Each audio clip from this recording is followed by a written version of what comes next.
জীবনের নৈতিকতার অবক্ষয়, আমাদের চারিত্রিক অবক্ষয়, সামাজিক অবক্ষয়, আমাদের লেনদেনের অবক্ষয়, আমাদের প্রত্যেকটি সমাজ ব্যবস্থার মধ্যে অবক্ষয় হওয়ার একমাত্র কারণ হলো তাকওয়া। একমাত্র কারণ হলো তাকওয়া।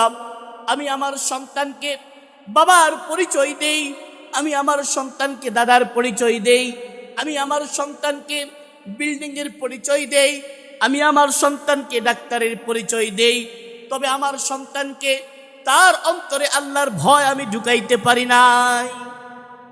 আল্লাহর ভয় ঢুকাইতে পারি নাই। এই জন্য সমাজের মধ্যে এই অবস্থা। দুনিয়াতে আল্লাহ তাআলা যত মানুষকে শ্রেষ্ঠত্ব দান করেছেন তার মধ্যে শ্রেষ্ঠ হলেন নবীগণ। নবীদের কোনো গুনাহ নেই, নবীরা হলেন নিষ্পাপ, নবীরা হলেন শ্রেষ্ঠ ব্যক্তিত্ব। সমস্ত নবীদের পরে শ্রেষ্ঠ উম্মত হলেন হযরত আবু বকর। হযরত আবু বকরের ব্যাপারে আল্লাহ তাআলা কুরআন নিজে বলেছেন, ক্বাল লিসাহিবিহি, আবু বকর হলো আমার প্রিয় নবীর সাথী, গারে হিরার সাথী, হিজরতের সাথী আবু বকর। আবু বকর আশারায়ে মুবাশশারা 10 জন জান্নাতি সাহাবীর মধ্যে 1 নম্বর হলো আবু বকর। খলিফাতুল মুসলিমিন, উম্মতের সর্বপ্রথম খলিফা হলেন হযরত আবু বকর।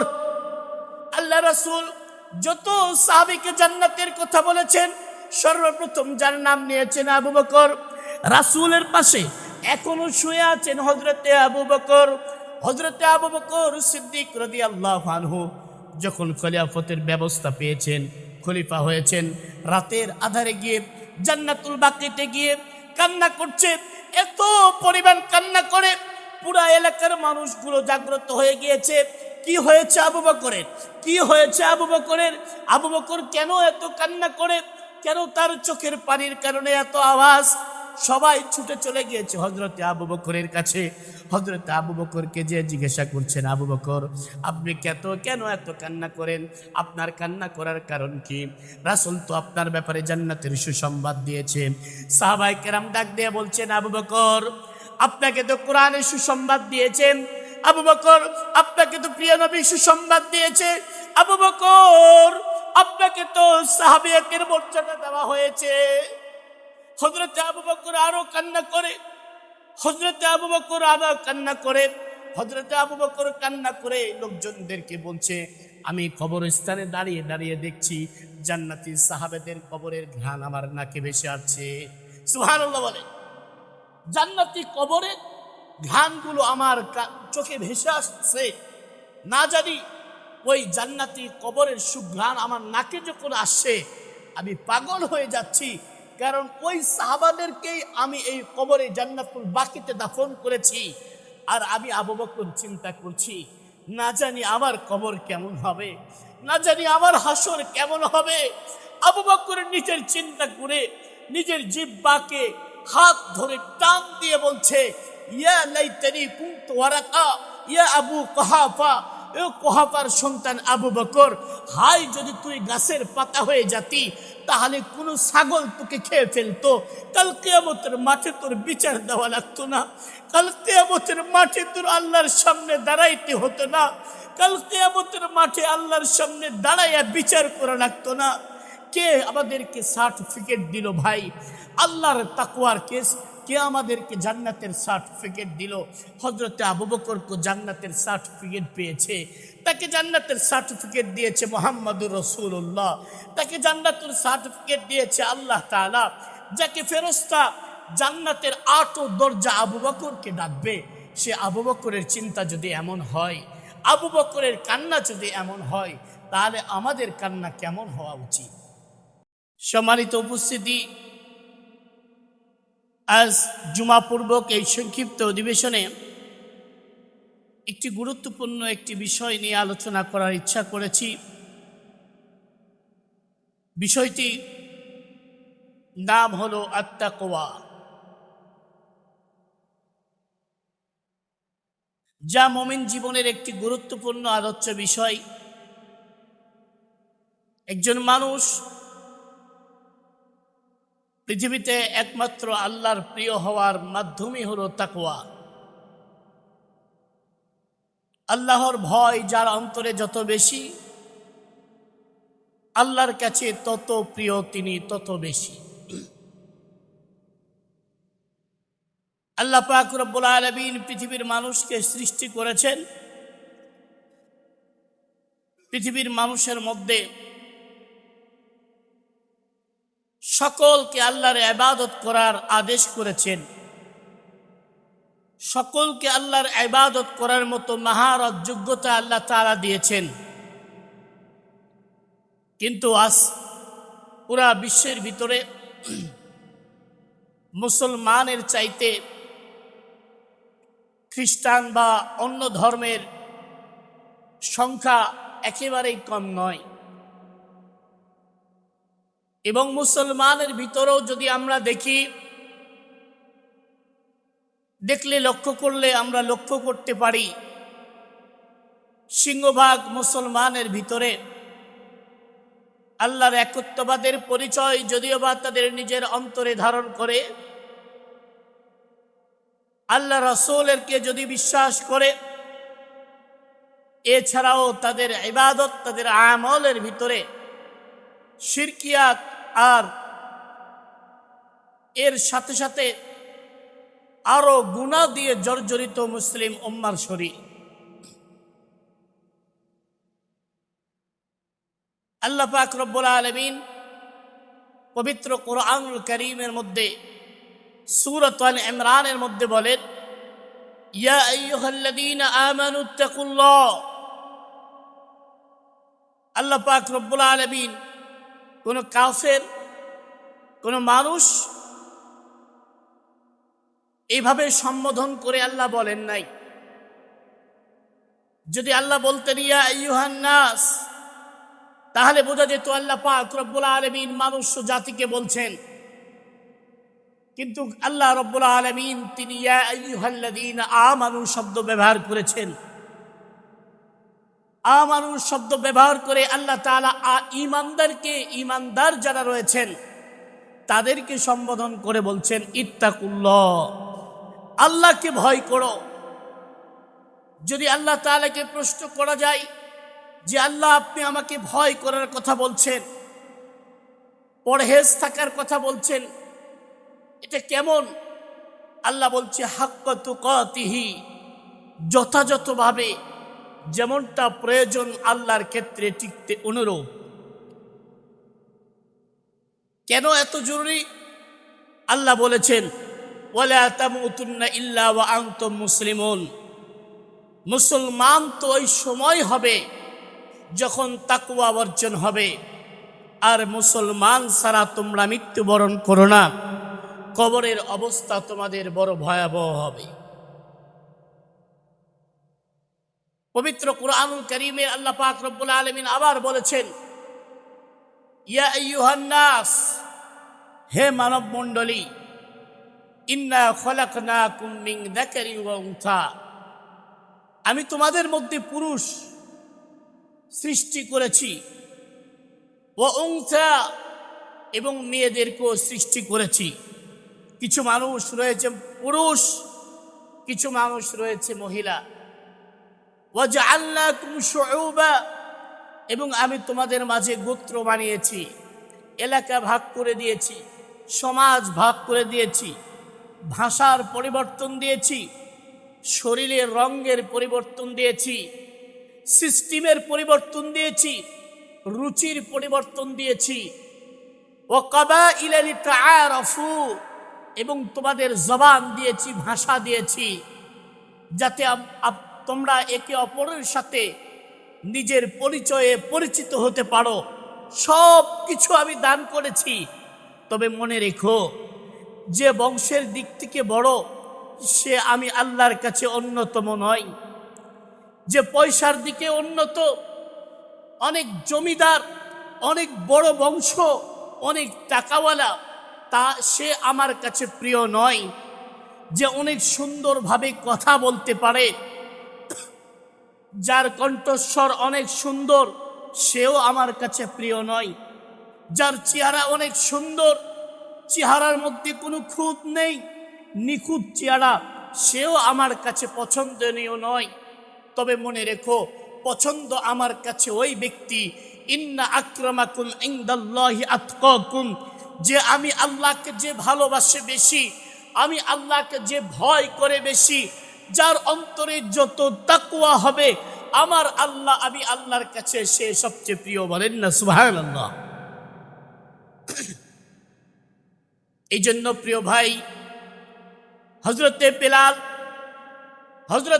বেলাল রাদিয়াল্লাহু আনহুর চেহারাটা সুন্দর ছিল না, বেলালের বংশ পরিচয় দামি ছিল না। বেলাল ছিল গোলামের ঘরের গোলাম, বেলালের বাবাও ছিল গোলাম, বেলালের দাদাও ছিল গোলাম, বেলাল নিজেও গোলামের ঘরের গোলাম। কিন্তু বেলালের চেহারা ছিল কালো, বেলালের ঠোঁটগুলো ছিল মোটা, বেলাল জবানে কথা বলতে তুতলামো করতো, বেলালের জবানতে একটু আটকায় যেত।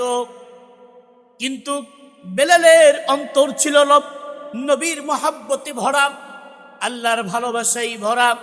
রাসূল বলে, আমি যখন মেরাজের রাত্রে যাই, মেরাজের রাত্রে একটি পায়ের আওয়াজ শুনতে পাই, আসমান ভেদ করে 7 আসমানের উপরে যে পায়ের আওয়াজটা শুনতে পাই, ওটা অন্য কারো বেলালের, অন্য কারো পায়ের আওয়াজ নয়, আমার সাহাবী ওই কালো বেলালের পায়ের আওয়াজ। সুবহানাল্লাহ। হযরত বেলালকে জিজ্ঞাসা করা হলো, বেলাল তোমার এত মর্যাদা আর তোমাকে কেমনে দেওয়া হলো, তুমি কি করো? বেলাল বলে, আমি সব সময় সূরাতুল ইখলাস পাঠ করি, আমি অজু অবস্থায় থাকি, যখনই আমার অজু চলে যায় আমি সঙ্গে সঙ্গে অজু করে নেই, আর সবচেয়ে প্রিয় সূরা আমার সূরাতুল ইখলাস, আমি বারবার সূরাতুল ইখলাস পাঠ করি। নবী বলে, ও বেলাল, তোমার এই আমলটা আল্লাহর কাছে এত প্রিয় হয়ে গিয়েছে, এত পছন্দ হয়ে গিয়েছে, তোমার পায়ের আওয়াজ জান্নাতে গিয়ে আমি শুনতে পাই। সুবহানাল্লাহ। বেলাল চেহারা সুন্দর ছিল না, কিন্তু কি ছিল? অন্তরের তাকওয়া, ভয় ছিল, আল্লাহর একত্ববাদের ভয় ছিল। এই জন্য আজকে আমাদের জীবনের নৈতিকতার অবক্ষয়, আমাদের চারিত্রিক অবক্ষয়, সামাজিক অবক্ষয়, আমাদের লেনদেনের অবক্ষয়, আমাদের প্রত্যেকটি সমাজ ব্যবস্থার মধ্যে অবক্ষয় হওয়ার একমাত্র কারণ হলো তাকওয়া, একমাত্র কারণ হলো তাকওয়া। আমি আমার সন্তানকে বাবার পরিচয় দেই, আমি আমার সন্তানকে দাদার পরিচয় দেই, আমি আমার সন্তানকে বিল্ডিংয়ের পরিচয় দেই, আমি আমার সন্তানকে ডাক্তারের পরিচয় দেই, তবে আমার সন্তানকে তার অন্তরে আল্লাহর ভয় আমি ঢুকাইতে পারি নাই, আল্লাহর ভয় ঢুকাইতে পারি নাই। এই জন্য সমাজের মধ্যে এই অবস্থা। যদি আমার ছেলেকে জিজ্ঞাসা করি, বাবা এটা তোমার চাচা হয়, তুমি তাকে সম্মান করবে। আমি তোমার বাবা হই, আমাকে সম্মান করবে। এটা তোমার মামা হয়, সম্মান করবে। তোমার মামা আলহামদুলিল্লাহ অনেক ধনী মানুষ, তাকে সম্মান করবে, ঠিক আছে। কিন্তু ওই যুবক ছেলে ক্রমান্বয়ে যখন বড় হতে থাকে, যখন তার চোখ মুখগুলো খুলে যায়, তখন শয়তান চিন্তা করে দেখে, এই যুবক যদি আল্লাহর পথে যায় তাহলে দ্বীনের খেদমত হবে। যুবকের হাতে ধরিয়ে দিল মোবাইল ফোন, যুবকের হাতে ধরিয়ে দিল নেশাদ্রব্য, যুবকের হাতে ধরিয়ে দিল বেহায়াপনা, নির্লজ্জতা। যুবক পড়ে গেল মেয়ের ফাঁদে। আস্তে আস্তে ক্রমান্বয়ে বাবাকেও সম্মান করে না, চাচাকেও সম্মান করে না, দাদাকেও সম্মান করে না, আপন মামাকেও সম্মান করে না। এমন পর্যায়ে চলে যায় নিজের নেশার দ্রব্যর জন্য উল্টো বাবার গলায় ছুরি ধরে। কথা বলেন ঠিক কিনা? কারণ আল্লাহকে চিনাই নাই। আল্লাহ বলেছেন, রিদর রব্বি রিদল ওয়ালিদাইন। আরে বাবা মার সন্তুষ্ট যদি হয়, আল্লাহর সন্তুষ্ট অর্জন হয়। ওয়াসাখাতুর রব্বি ওয়াসাখাতুল ওয়ালিদাইন। বাবা মার অসন্তুষ্ট হলে আল্লাহ তাআলা অসন্তুষ্ট হয়ে যায়। আল্লাহ বলে, তোমার বাবা মা, তোমার সন্তান তোমাকে আচরণ করবে সুন্দর আচরণ, আখলাক করবে, সুন্দর আখলাক, তোমার অনুগত্য করবে। সর্বপ্রথম দায়িত্ব হলো ওই সন্তানকে রবের সাথে পরিচয় করে দাও, রবকে চিনিয়ে দেন, অন্তরে তাকওয়ার ভয় ঢুকিয়ে দিন, অন্তরের ভিতরে আল্লাহর ভয় ঢুকিয়ে দিন। আল্লাহর ভয় ঢুকিয়ে দিলে ওই যুবক নিজের জীবনের শেষ প্রান্ত পর্যন্ত মা বাবা সহকারে সমাজের একজন সাধারণ মানুষকেও সম্মান করবে। এই তাকওয়া কি জিনিস? এই তাকওয়া শব্দের অর্থ খোদা ভীরু, আল্লাহ ভীরু, পরিত্যাগ করা, ছেড়ে দেওয়া। এই তাকওয়া, এই ব্যাপারে আল্লাহ পাক রব্বুল আলামিন পবিত্র কোরআনুল কারীমে বিভিন্ন জায়গায় শুধু তাকওয়ার কথা বলেছেন।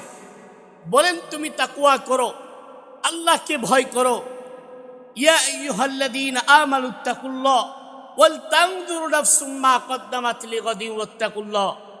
হে আল্লাহর বান্দা, তুমি আল্লাহকে ভয় করো।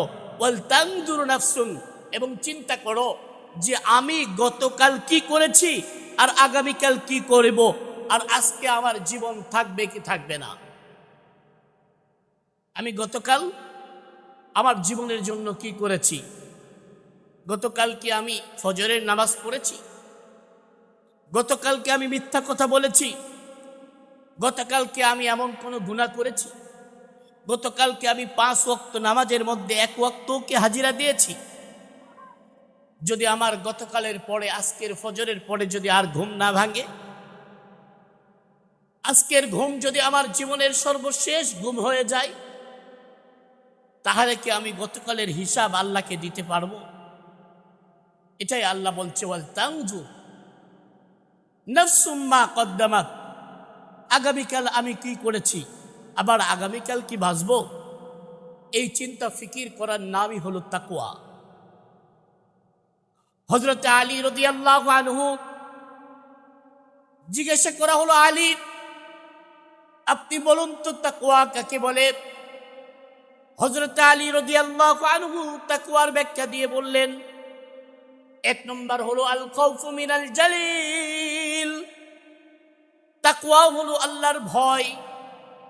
আল খাউফু মিনাল জালিল, আল্লাহ তাআলার জালালাতের ভয় করা, যে আল্লাহ পাক রব্বুল আলামিন অনেক শক্তিশালী, অনেক কিছুকে সৃষ্টি করেছেন। পৃথিবীর সমস্ত কোণা থেকে কোণা পর্যন্ত আল্লাহর সৃষ্টি। এই জন্য আমার মতো নগ্ন বান্দা যদি কোনো গুনাহ করে আল্লাহ ধরে ফেলবেন। 2 নাম্বার হলো ওয়াল আমালু বিত-তানজিল। পবিত্র কোরআনুল কারীমের বিসমিল্লাহর বা থেকে শুরু করে সূরাতুন নাসের সিন পর্যন্ত পুরা কোরআনের উপরে আমল করার নামই হলো তাকওয়া। পুরা কোরআনের কোনো একটি আয়াতকে অস্বীকার না করা, পবিত্র কোরআনের কোনো আয়াতের ব্যাপারে নিজেকে অন্যায় মনে না করা, যে এই আয়াতটা মনে হয় আমার প্রতি অন্যায় হয়ে গিয়েছে, এই আয়াতটা মনে হয় রাষ্ট্রের জন্য জুলুম হয়ে গিয়েছে, এরকম কোনো মনোভাব অন্তরের মধ্যে থাকলে সে মুত্তাকি হতে পারবে না। অন্তরের মধ্যে পুরা কোরআনের দৃঢ় বিশ্বাস থাকতে হবে। এটা হলো তাকওয়ার 2 নম্বর ব্যাখ্যা। কোরআনুল কারীমের বিসমিল্লাহর বা থেকে শুরু করে সূরা নাসের সিন পর্যন্ত টোটাল কোরআনকে নিজের অন্তরের মধ্যে বিশ্বাস রাখা, যে এই কোরআন আমার জীবনের জন্য জীবন ব্যবস্থা, এই কোরআন আমার জন্য যথেষ্ট, এই কোরআন সমাজের জন্য যথেষ্ট, এই কোরআন রাষ্ট্রের জন্য যথেষ্ট, এই কোরআন পারিবারিক জীবনকে সুখ ফিরে আনতে পারে, এই কোরআন সামাজিক জীবনে সুখ ফিরে আনতে পারে, এই কোরআন রাষ্ট্রীয় জীবনেও সুখ ফিরে আনতে পারে। এই কোরআনে যা লিখেছে আল্লাহ সত্য লিখেছে, কোনো আয়াতে মিথ্যা লেখা নাই, কোনো আয়াতের ব্যাপারে সন্দেহ নাই, কোনো আয়াতের ব্যাপারে সন্দেহের অবকাশও নেই। এমন দৃঢ় বিশ্বাসের নামই হলো তাকওয়া। এমন ঈমান কি আছে আমাদের সবার? যদি বলা হয় ভাই নামাজ পড়েন, 5 ওয়াক্ত নামাজ আলহামদুলিল্লাহ পড়লাম, যাকাত আদায় করুন, যাকাত আদায় করছি, হজ করুন, করছি, কিন্তু পবিত্র কোরআনে আল্লাহ বলেছেন আহাল্লাল্লাহুল বাইআ ওয়া হাররামার রিবা, বান্দা তোমাদের জন্য আমি ব্যবসাকে হালাল করেছি, আমি সুদকে হারাম করেছি। বান্দা আমি তোমাদের জন্য ব্যবসার মধ্যে বরকত রেখেছি, সুদের মধ্যে ধ্বংস রেখেছি। আমি বান্দা 1450 বছর পরে বলছি, নামাজ মানি, রোজা মানি, হজ মানি, যাকাত মানি, তবে আমি ব্যাংকের সাথে লেনদেন না করলে তো সামাজিকভাবে বড়লোক হওয়া যাবে না, আবার ব্যবসার উন্নত হবে না। সুদের সাথে লেনদেন না করলে আমি ব্যবসা কিভাবে ডেভেলপ করতে পারবো? কোরআনের সব আয়াত বিশ্বাস করি, তবে রিবার আয়াতটা কেমন যেন মনের মধ্যে খটকা লাগে। এটা মনে হয় এই 1400 বছর পরে চলবে না। এটা কি আমি ভুল বলেছি?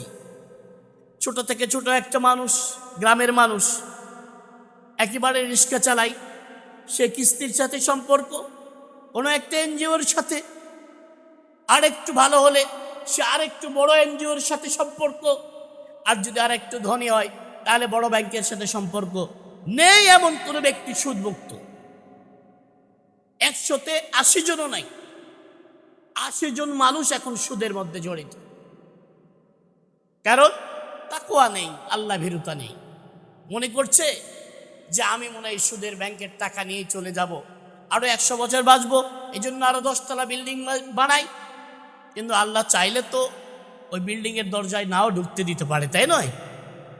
এই জন্য হযরত আলী রাদিয়াল্লাহু আনহু বললেন, ওয়াল আমালু বিত-তানজিল, পবিত্র কোরআনের বা থেকে শুরু করে সূরা নাসের সিন পর্যন্ত পুরা কোরআনের বিশ্বাসের নামই হলো তাকওয়া।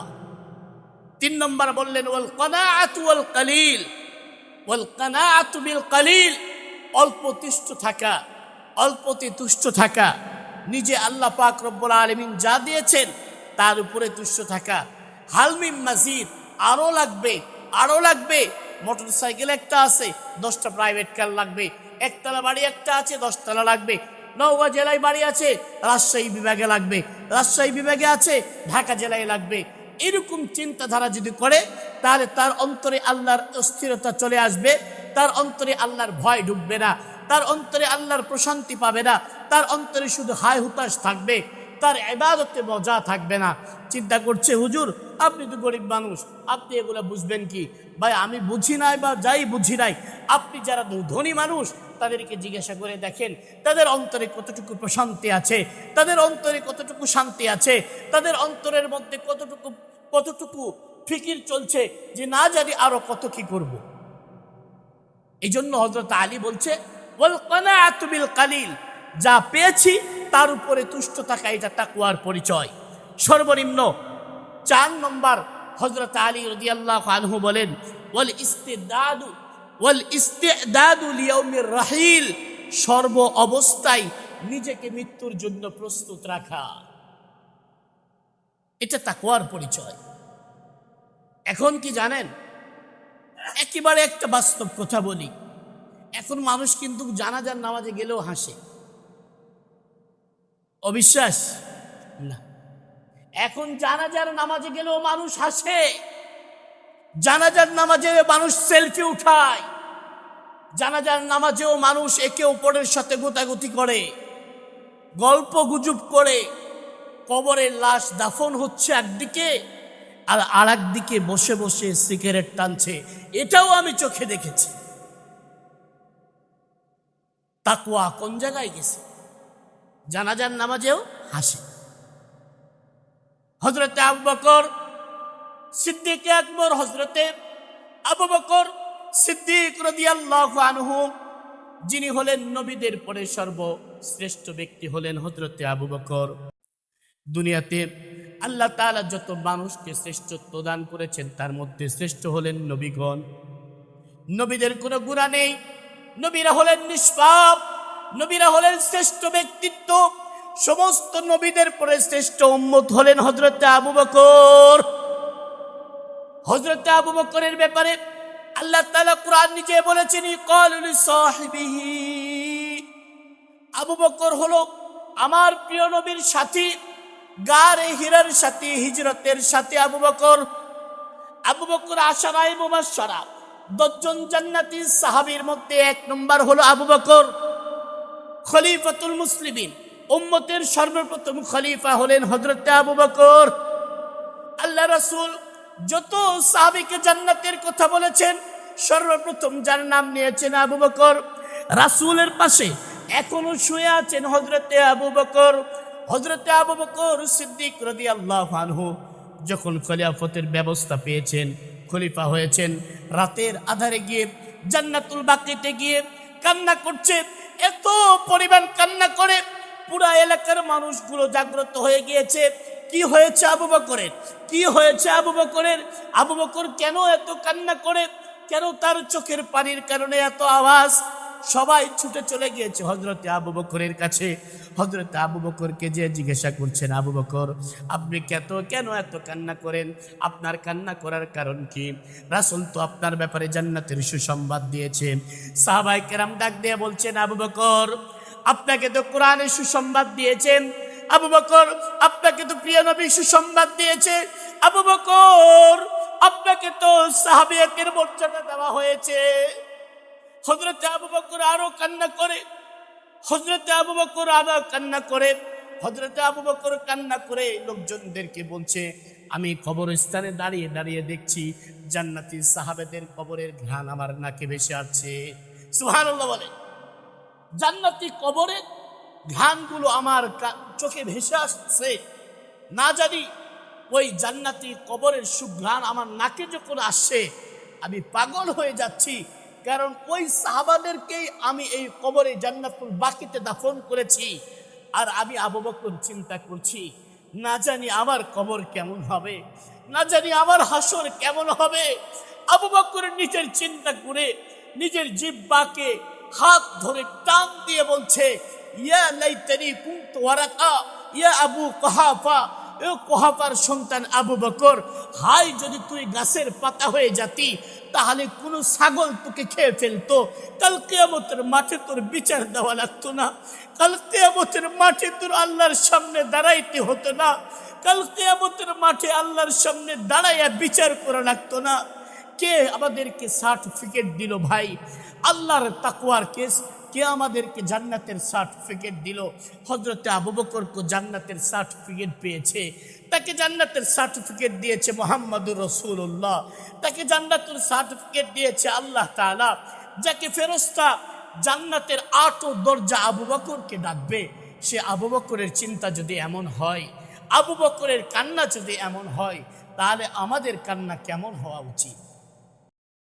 এই জন্য প্রিয় ভাই, সর্বপ্রথম এবং সর্বশেষ কথা হলো তাকওয়া, মৃত্যুর ভয়। চলুন আমরা নিজেকে কখনো কখনো একেবারে নির্জনে নিয়ে যাই। আল্লাহর ঘর মসজিদে এসে নিজেকে নির্জনে নিয়ে যাই। নির্জনে নিয়ে গিয়ে নিজেকে চিন্তা করি, আমার বয়স 40 বছর। আমি এই 40 বছরে কতগুলো নামাজ পড়েছি আর কতগুলো নামাজ পড়ি নাই। আমি কতগুলো মিথ্যা বলেছি, আমার নিজেকে প্রশ্ন করি। আমি কতগুলো হারাম উপার্জন করেছি, নিজেকে প্রশ্ন করি। কারণ আমার জীবনের বাতি তো আজকেই নিভে যেতে পারে। আমার জীবনের সন্ধ্যা আজকেই নেমে আসতে পারে। আমার জীবনের শেষ দিন আজকেই হয়ে যেতে পারে। চলে যেতে হবে ওই অন্ধকার কবরে। কেউ ডাকবে না। দুনিয়ার সমস্ত মানুষগুলো হায় হুতাশ করে যদি কান্না করে, আমি তাদের কান্নার জবাব দিতে পারবো না। দুনিয়ার সবচেয়ে ধনী মানুষ হলেও আমার কবরে কেউ যাবে না। আমি দুনিয়ার সবচেয়ে ধনী মানুষ হলেও আমাকে 3 টুকরার উপরে অতিরিক্ত 4 টুকরা কাপড় দিবে না। দুনিয়ার সবচেয়ে ধনী মানুষ হলেও আমার কবরে সওয়াল জামার উপর থেকে কেউ উঠিয়ে দিবে না। আমি দুনিয়ার সবচেয়ে শ্রেষ্ঠ মানুষ হলেও আমার কবরে পরের দিন আর কেউ যাবে না। আমার কবর দেখলে ভয় পাবে। আমার কবর দেখলে ভয় পাবে। আমাকে নাম ধরে না ডেকে লাশ বলে ডাকবে। আমার চিরনিদ্রার ওই শায়িত জায়গায় একা একা রাত্রে যাইতে ভয় পাবে। যে মানুষ দুনিয়াতে সমস্ত কিছু করলো ওই সন্তানদের জন্য, ওই সন্তানেরাও নিজের ভয়ে একটি ঘরে ওই বাবার ভয়ে থাকতে ভয় পাবে। এই জন্য প্রিয় ভাই, চলুন নিজের জীবনকে পরিবর্তন করি, তাকওয়া অর্জন করি। আলাম ইয়ালাম বিআন্নাল্লাহ ইয়ারা, আলাম ইয়ালাম বিআন্নাল্লাহ ইয়ারা। আমি যখনই কোনো গুনাহ করতে যাব নিজেকে প্রশ্ন করি, আমি মুসলমানের ঘরের সন্তান, আমার আল্লাহ আমাকে দেখছে, আমার আল্লাহ আমাকে দেখছে। আলাম ইয়ালাম বিআন্নাল্লাহ ইয়ারা। আল্লাহ বলছেন ও আমার বান্দা, তুমি কি জানো না আমি তোমাকে দেখছি? আলাম ইয়ালাম, তুমি কি জানো না বিআন্নাল্লাহ ইয়ারা, আল্লাহ তোমাকে দেখছে। আবার আল্লাহ পাক রব্বুল আলামিন বলেন, ইয়া আইয়ুহাল ইনসান মা গররাকা বিরাব্বিকাল কারীম, ও আমার বান্দা, তোমাকে কে গুনাহ করতে বললো? আমি না তোমার সুন্দর হাতটা বানিয়েছিলাম, আমি না তোমার সুন্দর পা বানিয়েছিলাম, আমি না তোমার চেহারা মুবারক বানিয়েছিলাম। তুমি যখন ছোট্ট শিশু ছিলে হাঁটা শিখাইছি আমি, তুমি ক্ষুধা লাগছে, তোমাকে কান্না করার অনুমতি দিয়েছি আমি, আর তোমার মায়ের স্তনে দুধ দিয়ে তোমার ক্ষুধা নিবারণ করেছি। দুনিয়ার কোনো মানুষ তো তোমাকে সাহায্য করেছিল না। সেদিন তো তোমার পায়ের ক্ষমতা আমি আল্লাহ দিয়েছি, তোমার হাতের ক্ষমতা আমি দিয়েছি, তোমার জবানের ক্ষমতা আমি আল্লাহ দিয়েছি, তোমার দৃষ্টিশক্তি আমি দিয়েছি, তোমার পুরা শরীরের পাওয়ার আমি দিয়েছি। আজকে যুবক হয়েছে, কেন তুমি আমাকে ভুলে গেলে? কেন তুমি আমার কবরে সেজদা দেও না? তুমি কেন আমার কদমে সেজদা দাও না? তুমি আমার ডাকে সাড়া দেও না? ইয়া আইয়ুহাল ইনসান মা গররাকা বিরাব্বিকাল কারীম। আল্লাহ পাক রব্বুল আলামিন প্রত্যেকটি বান্দাকে এভাবে ডাকতে থাকে।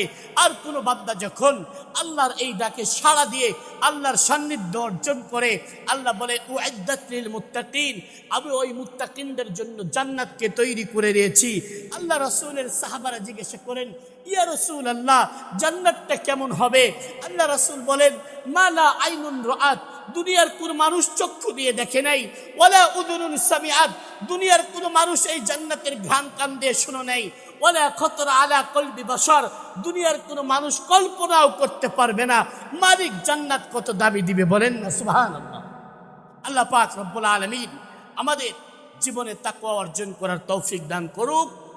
যুবকদের ভাইদেরকে আল্লাহ তাআলা তাকওয়াবান বানিয়ে দিক, বৃদ্ধ মানুষদেরকে তাকওয়াবান বানিয়ে দিক, সমবয়সী মানুষদেরকে তাকওয়াবান বানিয়ে দিক। আল্লাহ তাআলা হালাল উপার্জন করার তৌফিক দান করুক, হারাম থেকে বেঁচে থাকার তৌফিক দান করুক। ওমা আলাইনা ইল্লা বালাগ। আসসালামু আলাইকুম ওয়া রাহমাতুল্লাহি ওয়া বারাকাতুহু।